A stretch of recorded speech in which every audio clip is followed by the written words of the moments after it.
শ্রী শ্রী ঠাকুরের রামকৃষ্ণ কথামৃত পাঠ করব। তার আগে ঠাকুরকে প্রণাম জানাই। ঈশ্বরচন্দ্র বিদ্যাসাগরের সঙ্গে শ্রীরামকৃষ্ণের মিলন, এই উপলক্ষে এই পঞ্চম পরিচ্ছেদ এখন পাঠ শুরু করব। শুধু দর্শকবৃন্দ, এর আগেই রামকৃষ্ণের বেদিতলে মোরা মিলিয়াছি এক প্রাণ, স্বামী চন্ডিকানন্দ রচিত এই গানটি কিছুক্ষণ আগে আমি আপনাদের এই ইউটিউবে চ্যানেলে পাঠিয়েছি। নিশ্চয়ই আপনারা দেখে খুশি হবেন। এখন শুরু করছি পাঠ, পঞ্চম পরিচ্ছেদ।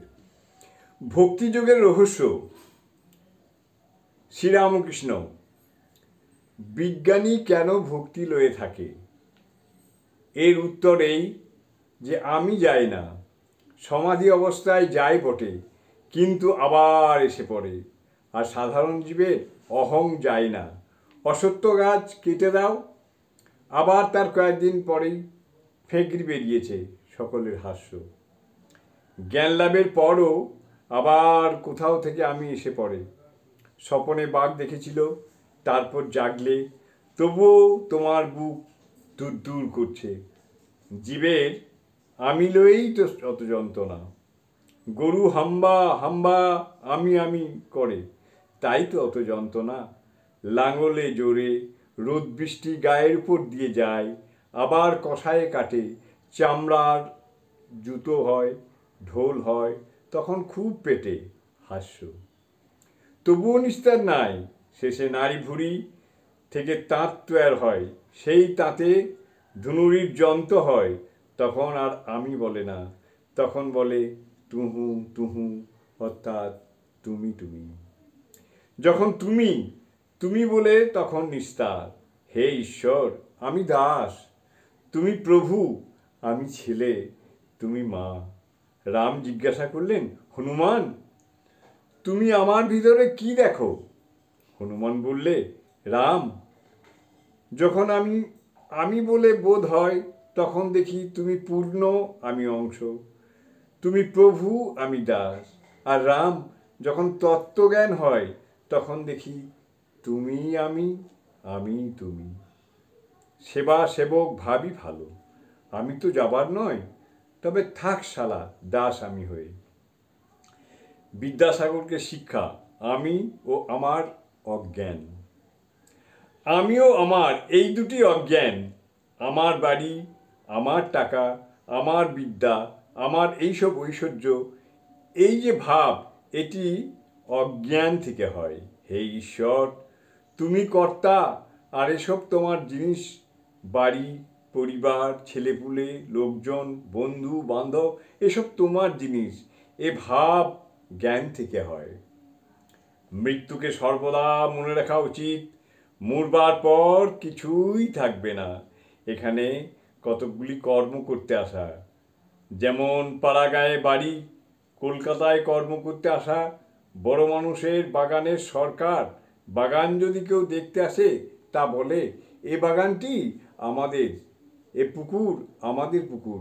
কিন্তু কোনো দোষ দেখে বাবু যদি ছাড়িয়ে দেয়, তার আমের সিন্ধু কাটালয়ে আবার যোগ্যতা থাকে না, তার আমের সিন্ধু কাটালয়ে যাবার যোগ্যতা থাকে না।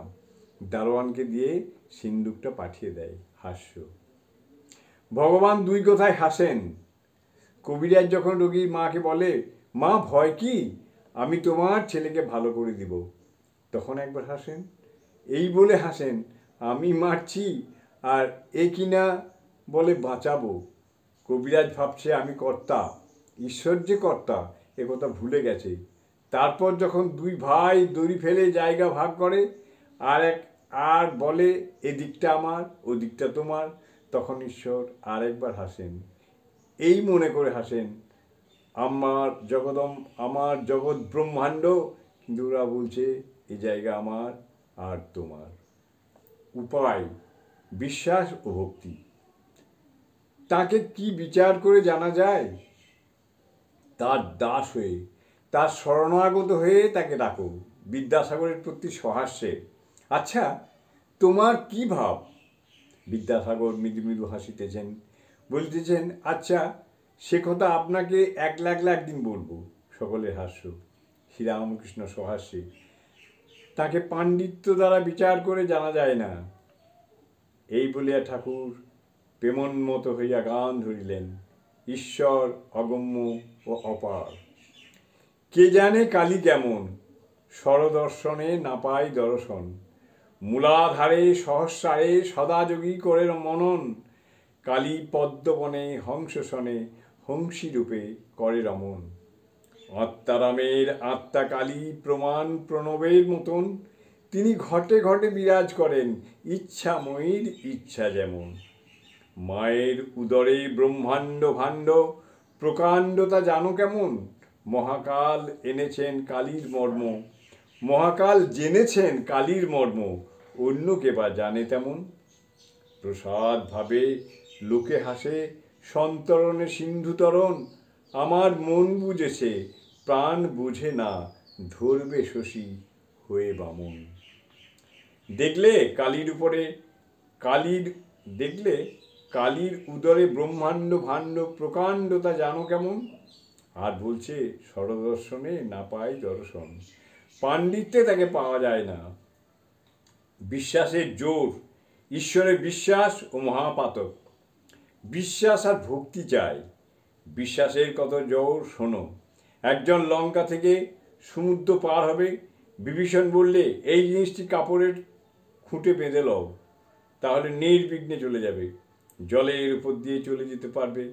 কিন্তু খুলে দেখে না, খুলে দেখতে গেলেই ডুবে যাবে। সে লোকটা সমুদ্রের উপর দিয়ে বেশ চলে যাচ্ছিল। বিশ্বাসের এমন জোর। খানিক পথ গিয়ে ভাবছে, বিভীষণ আমাকে কি জিনিস বেঁধে দিলেন যে জলের উপর দিয়ে চলে যেতে পারছি। এই বলে কাপড়ের খুঁটটি খুলে দেখায় যে শুধু রাম নাম লেখা একটি পাতা রয়েছে। তখন সে ভাবলে, এই জিনিস ভাবাও যা, অমনি ডুবে যাওয়া। কথাই বলে, হনুমানের রাম নামে এত বিশ্বাস যে বিশ্বাসের গুণে সাগর লঙ্ঘন করলে, কিন্তু স্বয়ং রামের সাগর বাঁধতে হলো। যদি তাতে বিশ্বাস থাকে, তাহলে পাপই করুক আর মহাপাতকই করুক, কিছুতেই ভয় নাই।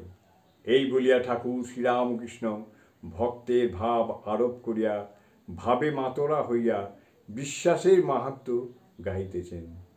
আমি দুর্গা দুর্গা বলে মা যদি মরি, আখেরে এ দিনে না তারও কেমনে জানা যাবে গো শঙ্করী।